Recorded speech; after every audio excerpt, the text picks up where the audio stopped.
13 मार्च। 13 तारीख वो दिन है जिसे सुनकर लड़कियों की रूह कांप जाती है। कोई नहीं जानता कि उन 16 लड़कियों के सिर कहाँ हैं जो मरी हैं। ये भी नहीं पता कि वो कैसी दिखती थी।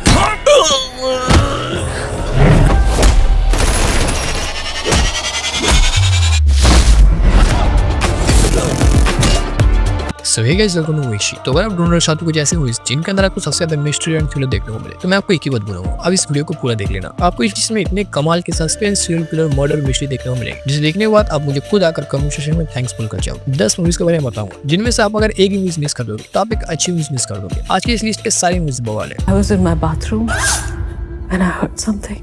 फिर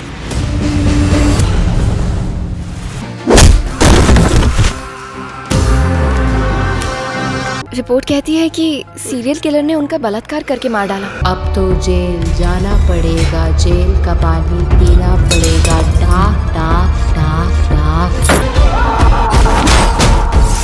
तो हमारे चैनल पे नए हो तो वीडियो को लाइक करके चैनल को सब्सक्राइब करके पास में बेल नोटिफिकेशन को प्रेस कर दो। इससे चैनल को थोड़ा बूस्ट मिल जाएगा और जिससे मैं आप लोगों के लिए जल्द से जल्द न्यू मजेदार वीडियो लाने की कोशिश करूंगा। तो चलिए बिना किसी देरी के आज की वीडियो स्टार्ट करते हैं। 2023 में रिलीज है स्पॉटलाइट, एक एक्शन रोमांस थ्रिलर मूवी जिस IMDb में 6.8 की रेटिंग मिला। जे.आर. अरण्या अपनी नॉर्मल लाइफ जी रहे होते हैं, लेकिन शहर में एक के बाद एक मिस्टीरियस डेथ शुरू हो जाती है, जिन्हें सब सुसाइड मान लेते हैं। लोग पहले एक दूसरे को मारते हैं, फिर खुद को भी मार लेते हैं। धीरे धीरे ये केस सिर्फ न्यूज तक लिमिटेड नहीं रहती, बल्कि इनका असर डायरेक्टली जैक की पर्सनल लाइफ पर पड़ने लगती है। इसी बीच आर्या की एंट्री होती है, एक शांत और अलग सोच रखने वाली इंसान, जिसका इन्फ्लुएंस लोगों के डिसीजंस पर देखने लगता है। जैसे जैसे कहानी आगे बढ़ती है, ये क्लियर होता जाता है कि ये डेथ रैंडम नहीं है, बल्कि लोगों के माइंडसेट, प्रेशर और मैनिपुलेशन से जुड़ी हुई है, जहाँ हर चॉइस का रिजल्ट डेंजरस हो सकता है। अगर लोग अपनी मर्जी से नहीं बल्कि किसी और के कहने पर डिसीजन ले रहे हैं, तो असली जिम्मेदार कौन है? और जब इन्फ्लुएंस ही सबसे बड़ा वेपन हो, तो क्या किलर को पकड़ना पॉसिबल है? ये मूवी कमाल की है, देखो तो पता चलेगा असली कहानी क्या है, जिसे आप प्राइम वीडियो पर देख सकते हैं। 2025 में रिलीज रात अकेली है, द बंसल मर्डर्स। ये क्राइम मिस्ट्री थ्रिलर मूवी है। ये IMDb में 6.7 की रेटिंग मिला। एक इन्फ्लुएंशियल और रिस्पेक्टेड परिवार रात को शांत होता है और सुबह तक घर के अंदर लाशें मिलती है। पुलिस के लिए ये सिर्फ एक मर्डर केस नहीं होता, क्योंकि इस घर के हर मेंबर अपनी अलग कहानी को लेकर साथ खड़ा होता है। इन्वेस्टिगेशन आगे बढ़ती है और धीरे धीरे समझ में आता है कि परिवार सिर्फ बाहर से परफेक्ट था, अंदर से पैसे, पावर और कंट्रोल को लेकर पुराने कॉन्फ्लिक्ट चल रहे होते हैं। हर रूम, हर रिश्ता और हर खामोशी एक नया डाउट पैदा करता है। कोई सच बोल रहा होता है, लेकिन पूरा नहीं। कोई छुपा है, कोई चुप है, क्योंकि सच बाहर आया तो इज्जत खत्म हो जाएगी। मूवी यहाँ से और ग्रिपिंग हो जाती है, क्योंकि जितना सच सामने आता है उतना ही केस और ज्यादा उलझता जाता है। अगर मर्डर घर के अंदर हुआ, तो घर का कौन सा रिश्ता सबसे ज्यादा खतरनाक हो सकता है? क्या जो सबसे ज्यादा नॉर्मल लग रहा है वही सबसे ज्यादा सस्पेक्ट हो? ये सब कुछ जाने के लिए आपको देखनी पड़ेगी इस मूवी को। भाई मूवी देखो, आपकी दिमाग घुमा देगी, जिसे आप नेटफ्लिक्स पर देख सकते हैं। 2019 में रिलीज पोसंपा, ये क्राइम थ्रिलर मूवी जिस IMDb में 6.3 की रेटिंग। एक छोटा सा शहर, 2 बहन और एक माँ, जिनका घर से जुड़ी कहानी धीरे धीरे क्राइम और डार्कनेस में बदल जाती है। स्टोरी स्टार्ट होती है एक नॉर्मल फैमिली सेटअप से, जहाँ फाइनेंशियल स्ट्रगल और इमोशनल प्रेशर क्लियर दिखाई देती है। माँ अपनी बेटियों को एक अलग ही तरीके से कंट्रोल करती है, और वही कंट्रोल टाइम के साथ डेंजरस इन्फ्लुएंस बन जाता है। जैसे जैसे साल गुजरते हैं, बहनों की सोच, उनका डिसीजन और उनका वर्ल्ड व्यू बदलता जाता है। छोटी छोटी चीजें जो नॉर्मल लगती है, वही आगे चलकर वायलेंट एक्शन में बदल जाता है। पुलिस इन्वेस्टिगेशन के थ्रू पता चलता है कि ये सिर्फ एक क्राइम नहीं, बल्कि सालों से बिल्ड हुई साइकोलॉजी का रिजल्ट है। मूवी पूरी तरीके से दिखाती है कि कैसे घर के अंदर का एनवायरनमेंट, पेरेंटिंग और प्रेशर एक इंसान को बिल्कुल अलग रास्ते पे ले जाता है, बिना किसी हेरोइक एंगल के। अगर क्राइम घर से शुरू हो, तो जिम्मेदार कौन होता है? माँ, बच्चा या हालात? क्या जो गलत सिखाया जाता है वही आगे चलकर सबसे खतरनाक बन जाता है? यही जानने को लिए आपको देखनी पड़ेगी इस मूवी को, जिसे ZEE5 पर देख सकते हैं। भाई मूवी कमाल की, तो अब तक देखकर पता चल चुका कि आज की लिस्ट कितने बवाल की है। हर मूवी कमाल की है, इसीलिए मैंने पहले बोला भाई वीडियो को फुल वॉच करो। एक भी मूवी मिस करोगे तो आप बहुत कुछ मिस कर जाओगे। 2025 में रिलीज 11, ये क्राइम मिस्ट्री थ्रिलर मूवी है जिस IMDb में 7.4 की रेटिंग मिला। एक सिटी और एक के बाद एक मर्डर्स, हर क्राइम अलग लगता है, पर इन्वेस्टिगेशन आगे बढ़ती है तो एक बात कॉमन दिखती है, सब कुछ 11 के आसपास घूम रहा होता है। पुलिस शुरू में इन्हें आइसोलेटेड केस मानते हैं, क्योंकि हर विक्टिम का बैकग्राउंड अलग है, पर जैसे जैसे क्लूज जुड़ते जाते हैं, क्लियर होता है कि ये रैंडम नहीं, ये प्लान्ड है। हर नया केस पुराने केस से थोड़ा ज्यादा डिस्टर्बिंग होता है। टाइमिंग, लोकेशन और विक्टिम्स के बीच का कनेक्शन धीरे धीरे प्रेशर बढ़ाता है। इन्वेस्टिगेशन के साथ साथ ये भी दिखाया जाता है कि किलर सिर्फ मार नहीं रहा, मैसेज छोड़ रहा है। जितना सच सामने आता है, उतना ही केस और कॉम्प्लेक्स हो जाता है, क्योंकि जो पैटर्न पुलिस को दिख रही होती है, किलर उससे पहले ही एक स्टेप आगे होता है। अगर हर मर्डर एक नंबर फॉलो कर रहा है, और क्या पुलिस पैटर्न समझने से पहले किलर अपना नेक्स्ट मूव कर चुका होगा? यही जानने के लिए आपको देखनी पड़ेगी इस मूवी को। भाई मूवी देखो, जिसे आप प्राइम वीडियो पर देख सकते हैं। 2024 में रिलीज 5D, ये क्राइम मिस्ट्री थ्रिलर मूवी है जिस IMDb में 6.7 की रेटिंग मिला। शहर में एक के बाद एक हाई प्रोफाइल मर्डर पुलिस को हिला देती है। हर विक्टिम्स बाहर से रिस्पेक्टेबल लगता है, लेकिन इन्वेस्टिगेशन शुरू होते ही उनकी जिंदगी के डार्क साइड सामने आते हैं। केस हैंडल करता है एक एक्सपीरियंस ऑफिसर इंस्पेक्टर जो हर मर्डर के पीछे छुपी हुई सामने थिंकिंग और सेम पैटर्न को जोड़ने की कोशिश करता है। जैसे जैसे क्लूज मिलते जाते हैं ये क्लियर होता जाता है कि ये मर्डर्स रैंडम नहीं, हर क्राइम विक्टिम के पास से डायरेक्टली जुड़ा हुआ। इन्वेस्टिगेशन बढ़ती है और केस सिंपल मर्डर केस से निकलकर कैरेक्टर और चॉइसेस की कहानी बन जाती है, जहाँ सच जितना खुलता है उतना ही केस और उलझता जाता है। अगर हर विक्टिम के पास सबसे बड़ा क्लू है तो कौन सा राज अगला मर्डर को रोक सकता है, और जब सब विक्टिम एक ही पैटर्न फॉलो करते हैं तो क्या किलर पहले से नेक्स्ट टारगेट डिसाइड कर चुका है? यही जानने के लिए आपको देखनी पड़ेगी इस मूवी को। जिसे आप जियो हॉटस्टार पर देख सकते हैं। 2025 में रिलीज ऑफिसर ड्यूटी, ये क्राइम एक्शन थ्रिलर मूवी जिसे IMDb 7.5 की रेटिंग मिला। एक डेमोडेड पुलिस इंस्पेक्टर हरिशंकर एक छोटी नजर आने वाली फेक ज्वेलरी केस को इन्वेस्टिगेट करता है, लेकिन धीरे केस सिंपल से डेंजरस क्रिमिनल वेब में बदल जाता है। हरिशंकर को एक नकली ज्वेलरी गिरवी रखने का मामला मिलता है, जहाँ एक बस कंडक्टर फर्जी चेन गिरवी रखने का शिकायत देता है और हरिशंकर को लगता है ये सिर्फ एक छोटा सा फ्रॉड केस है। पर जैसे इन्वेस्टिगेशन आगे बढ़ती है हरिशंकर को पता चलता है कि ये सिर्फ इमिटेशन गोल्ड चेन से ज्यादा बड़ा है, ऑर्गेनाइज्ड क्राइम से जुड़ा हुआ, जहाँ ड्रग्स, ब्लैकमेल और मल्टीपल मर्डर्स इन्वॉल्व होते हैं। उसका पर्सनल पास्ट भी इस केस को और पर्सनल और इमोशनल बना देता है, क्योंकि हरिशंकर की पहली जिंदगी में ट्रेजेडी और लॉस है, जिसका इंपैक्ट उसकी सोच और एक्शन पर दिखाई देता है। जब वो क्लूज फॉलो करता है उसको फील होता है कि ये क्राइम ग्रुप प्लैनेट और डेंजरस है, और हर रिवलेशन उसके अपने करियर, फैमिली और लाइफ के लिए और ज्यादा जीतने और हारने की सिचुएशन में ला देती है। अगर फेक ज्वेलरी से शुरू हुआ ये केस एक्चुअली एक बड़ा क्राइम नेटवर्क तक जाता है तो क्या हरिशंकर इस वेब का सेंटर पीस बन जाएगा? और अगर उसका पास्ट इस इन्वेस्टिगेशन से डायरेक्टली लिंक्ड है तो क्या वो अपनी प्रोफेशनल ड्यूटी और पर्सनल प्लान के बीच बैलेंस कर पाएगा? ये सब कुछ जानने के लिए आपको देखनी पड़ेगी इस मूवी को, जिसे आप नेटफ्लिक्स पर देख सकते हैं। 2024 में रिलीज लेवल क्रॉस, ये क्राइम मिस्ट्री थ्रिलर मूवी जिसे IMDb 6.8 की रेटिंग मिला। हाँ तो गाइस मैं पहले बता दूं ये मूवी कमाल की है। कहानी शुरू होती है एक आइसोलेटेड रेलवे लेवल क्रॉस से। एक अकेला गेटकीपर, रोज रोज का रूटीन और शांत सी जिंदगी, सब नॉर्मल लगता है जब तक एक दिन एक अजनबी औरत वहाँ पर प्रकट नहीं। उसके आने के बाद चीजें धीरे धीरे बदलने लगती है, बातों में गैप्स है, पास्ट क्लियर नहीं है और जो सुना जा रहा है वो पूरा सच लगता भी नहीं। जैसे जैसे दोनों के बीच इंटरेक्शन बढ़ता है लेवल क्रॉसिंग सिर्फ एक जगह नहीं रहती, वो एक राज भरा जोन बन जाता है जहाँ हर साइलेंस और हर डिसीजन कुछ छुपा रहा है। कहानी आगे बढ़ती है और समझ में आता है कि यहाँ मसला सिर्फ पहचान कर नियत और सच का है, और जितना ही सच खुलने लगता है उतना ही उलझन बढ़ती जाती है। अगर कोई अपनी पहचान छुपा रहा है तो किस बात पर भरोसा करे, और जब हर बात अधूरी लगे तो क्या सच सामने आना किसी के लिए खतरनाक हो सकता है? यही जानने के लिए आपको देखनी पड़ेगी इसमें। भाई कहानी सिंपल है मगर देखो तो पता चलेगा असली बात क्या है, जिसे आप प्राइम वीडियो पर देख सकते हैं। तो अगर आप लोग वीडियो को यहाँ तक देख चुके हो तो मैं आपको एक ही बात बोलूंगा, वीडियो को स्किप मत करना, क्योंकि अगली जो 3 मूवी आने वाली वो और भी खतरनाक। और अगर अभी तक लाइक नहीं की वीडियो तो कर दो यार। 2024 में रिलीज हुई भूता दाम भास्कर नारायण, ये क्राइम मिस्ट्री थ्रिलर मूवी है जिसे IMDb 6.1 की रेटिंग मिला। एक स्मॉल टाउन में अनसॉल्व मर्डर का 18 साल पुराना राज पुलिस के साथ साथ एक धोखेबाज इन्वेस्टिगेटर को भी चैलेंज करता है। एक सीरीज ऑफ किलिंग में महिला विक्टिम्स के साथ अजीब पैटर्न दिखाई देती है, जहाँ किलर्स उनके शरीर से कुछ चीजें निकाल लेते हैं। वो मूवी देख करके पता करो। और उन जगहों पर कुछ रिचुअलिस्टिक साइन छोड़ देते हैं, जिससे वहाँ के रहने वाले लोग ब्लैक मैजिक और कॉल्ड लिंकेड मर्डर समझने लगते हैं। इन्वेस्टिगेटर भास्कर नारायण एक लोकल डिटेक्टिव इस कॉम्प्लेक्स केस से जुड़ता है और धीरे धीरे पता लगाता है कि ये मर्डर सिर्फ रैंडम किलिंग्स नहीं है, बल्कि कुछ पुराने कल्चरल और ड्रामा लॉजिक से जुड़ी हुई। इन्वेस्टिगेशन में हर नया क्लू केस को और डीपर, मोर डिस्टर्बिंग और लेयर्ड मिस्ट्री बना देता है, जहाँ सच को समझना डिटेक्टिव के लिए ही नहीं पूरे टाउन के लिए चैलेंज बन जाता है। अगर ये मर्डर सिर्फ रैंडम किलिंग से नहीं बल्कि एक रिचुअलिस्टिक पैटर्न फॉलो कर रहा है तो क्या भास्कर उन सीक्रेट को समझ पाएगा? और जब सच इतना डीपर और डिस्टर्बिंग बन जाता है तो क्या टाउन वाले इस केस का असली मोटिव समझ पाएंगे? ये सब कुछ जानने के लिए आपको देखनी पड़ेगी इस मूवी को। भाई मूवी नेक्स्ट लेवल की, जिसे आप प्राइम वीडियो पर देख सकते हैं। 2023 में रिलीज अरिंगेत्रम, ये क्राइम थ्रिलर मूवी है जिसे IMDb में 8 की रेटिंग है। एक साइकोटिक किलर अजय एक लड़की के घर चुपके से घुसकर उसे मारने का प्लान होता है। प्लान तब उल्टा पड़ जाता है जब उस घर में कुछ और लोग भी बिना वार्निंग के एंटर हो जाते हैं और उनका अपना एजेंडा होता है। किसी का मोटिव अलग, किसी का मकसद छुपा हुआ। अजय जो अब तक सिर्फ अपने टारगेट को मार रहा था अब एक सिचुएशन में फंस जाता है जहाँ नया क्राउड उसके ओरिजिनल प्लान को चैलेंज करता है। अब उसके सामने सवाल आता है, क्या वो उन अनएक्सपेक्टेड लोगों को मारकर अपना राज सेव रख पाएगा, या उनके होने की वजह से उसकी पहचान सबके सामने आ जाएगी? जैसे जैसे लोग एक दूसरे से टकराते हैं हर कैरेक्टर का इंटेंशन और एजेंडा क्लियर अनक्लियर होती जाती है और सिचुएशन और ज्यादा कॉम्प्लेक्स होती जाती है, जहाँ सर्वाइवल सिर्फ किलर का प्लान नहीं बल्कि सबका अपना जुड़ा एजेंडा बन जाए। अगर अजय का ओरिजिनल प्लानिंग पहले से फील हो रहा है तो क्या उन अनएक्सपेक्टेड लोगों में से कोई उसके सीधा रास्ता डेंजरस बना सकता है? और जब हर कैरेक्टर अपना एजेंडा लेकर एंटर हुआ क्या कोई एक ऐसा मोटिव होगा जो सबको एक साथ ट्रू सर्वाइवल मोड में ला देगा? एंड आखिर उस लड़की ने ऐसा क्या क्या किया होगा जो सब उसके पास आ रहे हैं अपने अपने मोटिव से? भाई मूवी देखो लिटरली कमाल की है। 2025 में रिलीज मरा नमाज, ये एक action dark comedy thriller movie है जिसे IMDb 6.5 रेटिंग मिला। एक सीरियल किलर केरला की सिटी में लोगों को टारगेट करता है और उसके सिलेक्शन और इंसिडेंट से केस एक अनएक्सपेक्टेड जर्नी बन जाता है। लोकल ट्रबल मेकर लुक को पुलिस प्राइम सस्पेक्ट बनाती है जब सीरियल किलिंग बढ़ती है। एक रात लुक एक बस जर्नी में एक कंडक्टर और ड्राइवर के साथ फंस जाता है, जहाँ उन सबका रास्ता मिस्टीरियसली किलर से जुड़ा होता है। मर्डर्स का पैटर्न सबको कंफ्यूज करता है। विक्टिम्स जनरली एल्डरली लोग होते हैं और किलर अपना ट्रेडमार्क बनाना उनके साथ छोड़ता है, जिससे पुलिस और पब्लिक दोनों उलझ जाते हैं। जैसे जैसे स्टोरी आगे बढ़ती है, लूक, बस वाले लोग और दूसरे कैरेक्टर्स एक खतरनाक सिचुएशन में फंस जाते हैं, जहाँ डार्क ह्यूमर, सस्पेंस और अनएक्सपेक्टेड ट्विस्ट एक साथ मिक्स होते हैं। अगर सीरियल किलर का सिग्नेचर हर मर्डर में मिलता है, तो क्या लूक सच में सस्पेक्ट है या कोई और मास्टरमाइंड उन सबको एक साथ लेकर आया? और जब बस जानने में सब एक ही जगह फंस जाते हैं, तो क्या किलर उनमें से एक है? यही सब कुछ जानने के लिए आपको देखनी पड़ेगी इसमें। भाई मूवी लिटरली बवाल लेवल की है, जिसे आप सोनी लिव पर देख सकते हैं। तो बस दोस्तों, ये थी आज की धमाकेदार रिकमेंडेशन। लाइक बटन को ठोक दो, अपनी फेवरेट किलर कमेंट में शेयर करो और वीडियो को अपने दोस्तों के साथ शेयर करना मत भूलो। अगर आप रियल मूवी लवर हो तो चैनल को सब्सक्राइब करो अभी के अभी, क्योंकि अगली बार जो रिकमेंडेशन आए वो आपको पूरी तरीके से हिला कर देते हैं। मिलते हैं किसी और नए मजेदार वीडियो में, तब तक के लिए बाय बाय।